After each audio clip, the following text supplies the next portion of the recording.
नमस्कार साथियों, स्वागत है आप सभी लोगों का आरएस बाबा पर। राजस्थान के अंदर एक दिलचस्प घटना हुई है। जब मैं इस लेक्चर को बना रहा था तो मुझे भी बड़ी हंसी आ रही थी और हमारे जो स्टाफ मेंबर्स हैं उनके साथ में मैं बड़े अच्छे से बात करके जो है वो इस चीज को डिस्कस कर रहा था कि देखो हुआ क्या है।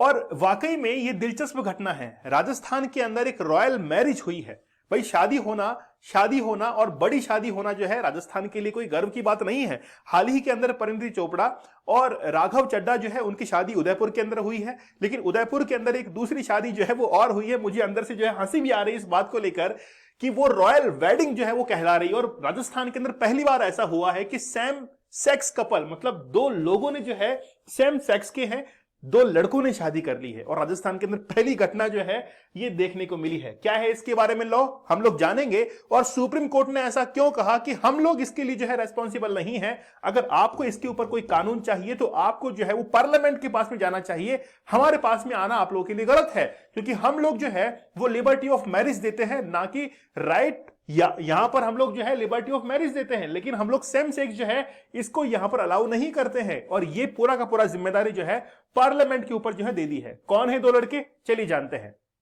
खास बात यह है कि हाल ही के अंदर राजस्थान के उदयपुर के अंदर एक मैरिज जो है वो कंडक्ट करवाई गई है। होटल है, लग्जरी होटल है, जस्ता राजपूताना रिसोर्ट के अंदर। और लगभग 100 गेस्ट जो है वो इंडिया से और एब्रोड से इसके अंदर शामिल हुए हैं। लेकिन फिर यहां पर यह बात कह दी गई है कि this type of marriage is not recognised by the law as well as society. मतलब ना तो किसी कानून जो है वो सेम सेक्स मैरिज को यहां पर अलाउ करता है और ना ही हमारा समाज जो है सेम सेक्स मैरिज को अलाउ करता है। कोई भी रिकॉग्निशन जो है वो नहीं देता है। इसके साथ में ही the Supreme Court refuse to legally recognise gay marriage. मतलब सुप्रीम कोर्ट जो है वो भी इसको रिकॉग्नाइज नहीं करता है गे मैरिज को। आप लोग जानते ही होंगे एलजीबीटी के बारे में। अगर आप लोगों को पता है फुल फॉर्म तो मुझे कमेंट सेक्शन में जरूर बताइएगा। लेकिन सुप्रीम कोर्ट ने साफ इनकार कर दिया कि हम लोग ऐसी किसी भी शादी को जो है रिकॉग्नाइज नहीं करते हैं, रजिस्टर जो है वो नहीं कर सकते हैं।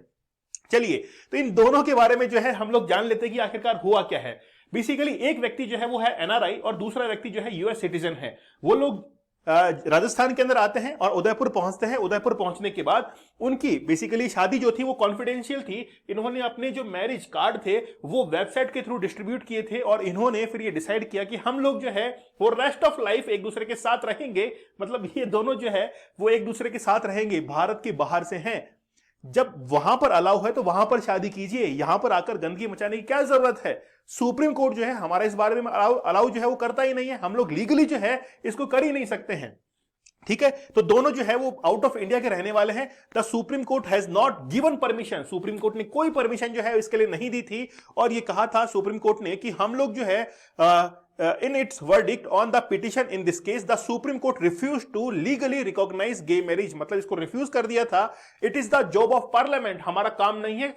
पार्लियामेंट जो है संसद इसके ऊपर कानून बनाएगी और अगर आगे से कोई सेम सेक्स मैरिज होती है तो उसके ऊपर रोक लगाने का काम पार्लियामेंट का है, ना कि हमारा। हम जो है वो केवल कानून की जांच करते हैं कि वो एज अकॉर्डिंग टू कॉन्स्टिट्यूशन है या नहीं है। आप लोग को पता होगा कि हमारे यहां पर 3 बॉडी जो है वो काम करती हैं। सबसे पहला है यहां पर हमारे यहां पर कि जो लेजिस्लेचर है वो काम करती है, जो कि कानून को बनाती है। इसके बाद में एग्जीक्यूटिव होता है जो कि कानून को लागू करता है। और फिर होता है हमारे यहां पर जुडिशरी, जो कानून बनाया गया है उसकी जांच करना। तो यहां पर सुप्रीम कोर्ट ने यही कहा कि हमारा काम है कानून की जांच करना, ना कि कानून बनाना। ये काम जो है वो किसका है, पार्लियामेंट का है। इसीलिए कहा गया है कि same sex person have the right to choose their partner. मतलब जो सेम सेक्स मैरिज कर रहे हैं उनको अपना पार्टनर चूज करने की लिबर्टी है, वो चूज कर सकते हैं। लेकिन हम लोग इसको अलाउ नहीं करते हैं। हम लोग जिस चीज को अलाउ करते हैं वो ये है कि समलैंगिकता जो है वो भारत के अंदर अलाउ है। कैसे अलाउ है उसके बारे में भी हम लोग जो है वो अभी जिक्र करेंगे।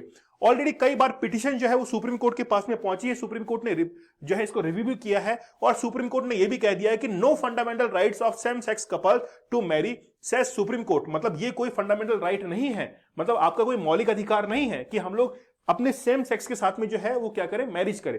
ये कोई भी आपका फंडामेंटल राइट नहीं है। तो लड़का लड़का शादी करते हैं, लड़की लड़की शादी जो है वो आजकल ट्रेंडिंग में काफी चल रहा है। लेकिन हम लोग जिक्र करना चाहेंगे सेक्शन 377। मैं ब्रिटिश कॉलोनियल जो टाइम पीरियड है उसकी याद दिलाना चाहूंगा। 1861 के अंदर एक कानून लाया गया था, सेक्शन 377 लाया गया था, जिसके तहत सेम सेक्स मैरिज जो है इसको यानी कि समलैंगिक विवाह जो है इसको गैर कानूनी ठहरा दिया गया था। लेकिन मार्च 2018 के अंदर एक केस हुआ और उस केस के तहत जो है सेक्शन 377 इसको हटा दिया गया और सेम सेक्स मैरिज जो है इसको अलाउ कर दिया गया। लेकिन ये केस जो है वो कौन से का है? सुप्रीम कोर्ट के अंदर केस पहुंचा था नवतेज सिंह जोहर वर्सेस यूनियन ऑफ इंडिया, ये 2018 का केस है। उसके अंदर सुप्रीम कोर्ट ने ये कहा था कि समलैंगिक विवाह जो है वो भारत के अंदर अलाउ है। अब से भारत के अंदर समलैंगिक विवाह जो है वो अलाउ होगा और हम लोग सेक्शन 377 जो है इसको समाप्त करते हैं, जो कि कॉलोनियल टाइम पीरियड का है। पूरी तरीके से जो है इसको अब समाप्त किया जा चुका है। LGBT, यहां पर आप लोग मुझे फुल फॉर्म जो है जरूर बताइएगा, लेकिन फिर भी मैं आप लोग को थोड़ा सा हिंट दे देता हूं। एल का मीन्स है, आप लोग मुझे जो है ना उसको अच्छे से लिख के भेजिएगा, शर्माइएगा मत, ठीक है। लेस्बियन, ठीक है, वापस रिपीट कर दीजिएगा आप लोग। लेस्बियन मतलब दो अगर महिलाएं हैं आपस में जो है कोई शारीरिक संबंध रखती हैं तो हम लोग कहते हैं लेस्बियन है। दो पुरुष रखते हैं तो गे है। बाइसेक्सुअल मतलब अगर कोई महिला है या फिर पुरुष है, वो महिला के साथ में या पुरुष के साथ में, दोनों के साथ में कंफर्ट है तो वो है बाइसेक्सुअल। ट्रांसजेंडर हम लोग जानते ही हैं, ट्रांसजेंडर जो होते हैं यानी कि बाय बॉर्न यही होता है, जन्म के साथ में ही कोई विसंगतियां होती हैं, ट्रांसजेंडर्स हम लोग जो कहते हैं। आप लोग मुझे क्यों का बता दीजिएगा कि आखिरकार हम लोग क्यों जो है और इसके आगे प्लस क्यों लगाते हैं, ये मुझे आप लोग कमेंट सेक्शन में बता दीजिएगा। लेकिन राजस्थान के अंदर वाकई में एक बहुत ताजुब की घटना जो है वो घटित हुई है। पहली बार जो है राजस्थान के अंदर सेम सेक्स मैरिज हुई है। चलिए, लेक्चर कैसा लगा मुझे आप लोग कमेंट सेक्शन में जरूर बताइएगा। अगर आप लोग चैनल के ऊपर नए हैं तो सब्सक्राइब जरूर कर लीजिएगा, ठीक है। चलिए, आप हमारे junior accountant paper 2 advance level video course के साथ में जुड़ सकते हैं। काफी कम प्राइसेस में हम लोग आपको 6 सब्जेक्ट का वीडियो कोर्स अवेलेबल करवा रहे हैं 999 के अंदर। यही नहीं, आपको पेपर 1 और पेपर 2 की टेस्ट सीरीज भी बिल्कुल फ्री दी जाती है। इसमें 6,000 क्वेश्चन जो हैं वो आप लोगों को इसके साथ में मिलेंगे। अगर आप लोग चाहें तो टेस्ट सीरीज को आप अलग से भी ले सकते हैं। पेपर 1 और पेपर 2 की टेस्ट सीरीज आपको दी जाती है, टॉपिक वाइज टेस्ट सीरीज है जिसमें आपको फुल डिटेल सॉल्यूशन मिलता है। दोनों टेस्ट सीरीज के अंदर 20-20 टेस्ट है। एक पेपर के अंदर 150 क्वेश्चन आप लोग को मिलते हैं, मतलब भरमार है क्वेश्चंस की। आप लोग जबरदस्त जो है वो प्रैक्टिस कीजिए। यहां से आप लोग एप्लीकेशन को जरूर डाउनलोड कीजिए। RS बाबा दीपक सर टेलीग्राम चैनल है, दीपक सर ऑफिशियल और RS बाबा दीपक सर आप लोग ज्वाइन कर लीजिए। यहां पर लेक्चर की नोटिफिकेशन और PDF जो है वो आप लोगों के लिए अवेलेबल हो जाती है। चलिए, मैंने जो क्वेश्चन पूछा है उसका आप लोग कमेंट सेक्शन में जरूर आंसर कीजिएगा। मिलते हैं आप लोगों से अगले सेशन में, तब तक के लिए धन्यवाद, थैंक यू, जय हिंद।